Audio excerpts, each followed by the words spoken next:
বকরা ঈদটা যাওয়ার পর থেকেই শুরু হয়ে গেছে মাংস খাওয়া। বাপুরে বাপুরে বাপু, মাংস খাওয়া তো থামতেইছে না। তো মুখের স্বাদটা একেবারে নষ্ট হয়ে গেছে। তো আজকে মুখের স্বাদটার পরিবর্তন করার জন্য একটা রেসিপি বানাইলাম। সেই রেসিপিটাই আপনাদের সাথে শেয়ার করছি। হ্যালো এভরিওয়ান, আসসালামু আলাইকুম। আজকে আমি জায়াস মম থেকে আপনাদের জন্য নিয়ে এসেছি আরও একটা ভিডিও। তো আজকে আমি ছোটো মাছের তরকারি রান্না করব।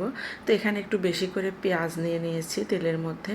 তো বাপু, যে দামের দাম পেঁয়াজের, পেঁয়াজটা যে একটু বেশি করে দিয়ে ছোটো মাছটা একেবারে চচ্চড়ি থকা থকা করে খাবো, তারও কি উপায় আছে নাকি? যেমনি পেঁয়াজের দাম তেমনি কাঁচামরিচের দাম। কি করব, এদিকে মুখে স্বাদও পাইতেছি না।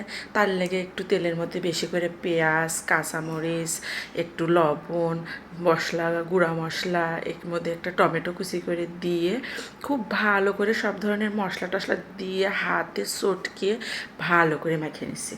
গুরুজনেরা কয়, মা চাষিরা, যে হাতে চটকানো চটচটি খাইতে বেশি স্বাদ লাগে। আর এই চটচটির মশলাটাকে যত বেশি হাতে কষে কষে মাখান যায়, ততই নাকি এর স্বাদটা বাইরে যায়। তো তাদের কথা মাথায় স্মরণ রেখেই আজকে চেষ্টা করলাম আপনাদের জন্য এই চটচটিটা বানানোর। তো এই তো দিলাম। তো এদিকে আবার কষানো তরকারি খাইতে খাইতে নিজের অভ্যাসটাও খারাপ হয়ে গেছে। এখন এই কষানো তরকারি ছাড়া হাতে মাখানো তরকারিটা না একটু হালকা মশলার গন্ধ পাই। এর লেগে আমি তরকারির মধ্যে কোনো তেল না দিয়ে সরাসরি আমি ঢাকনা দিয়ে ঢেকে চুলায় বসাই দিলাম, যাতে হালকা তেলের ওপরে আমি এই তরকারিটাকে একটু কষাই নিতে পারি। কি আর করব, একরকম খাইতে খাইতে তো মুখের স্বাদটাই আলাদা হয়ে যায়, তাই না? যখন একসময় বাবার বাড়িতে ছিলাম, মায়ের হাতের এই হাতে চটকানো তরকারিটা ভীষণই পছন্দ করতাম। কিন্তু এখন শ্বশুরবাড়িতে আসার পরে হাতে চটকানো তরকারিটা একটু কমই খাওয়া হয় জন্য এখন এই হাতে চটকানো তরকারি থেকে হালকা মশলার গন্ধ পাই। তো যাই হোক আবার, তো এই জন্য আমি তেলের মধ্যে তরকারিটাকে একটু হালকা কষিয়ে নিয়েই তারপরের মধ্যে আমি পরিমাণে কম পানি দিয়েই রান্নাটা করব নি। কিন্তু এই মাছটাও ছিল একেবারে মিশানো কুশানো নদীর ছোটো মাছ। বেশি করে পেঁয়াজ কাঁচামরিচ দিয়ে এরকম ঝাল ঝাল করে একটু তেলও বেশি করে দিয়েছি। একটু কিছু সময় নিয়ে নাড়াচাড়া করে কষিয়ে নিয়ে অল্প পরিমাণে পানি দিয়ে নামাই ফেলবো নি। তো জানি না বাসার সবাই আবার এটা পছন্দ করবে না কি না।